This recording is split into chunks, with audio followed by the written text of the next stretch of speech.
პირველი მარტიდან საქართველოში დასაქმებულ უცხოელებს ქართულ დამსაქმებელთან, ასევე ადამიანებს, რომლებიც ეგრეთ წოდებული ფრილანსერები არიან, ინდივიდუალური მეწარმეები არიან, მათაც წარმოეშობათ ვალდებულება მიიღონ შრომითი უფლება.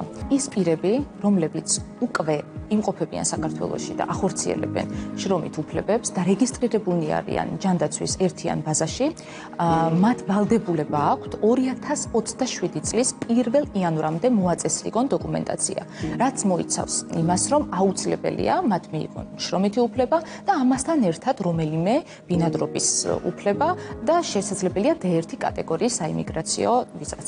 იმ შემთხვევაში, როდესაც შრომითი საქმიანობის უფლებაზე მოგვივიდა უარი, შეგვიძლია, რა თქმა უნდა, მივმართოთ საქალაქო სასამართლოს და გავასაჩივროთ.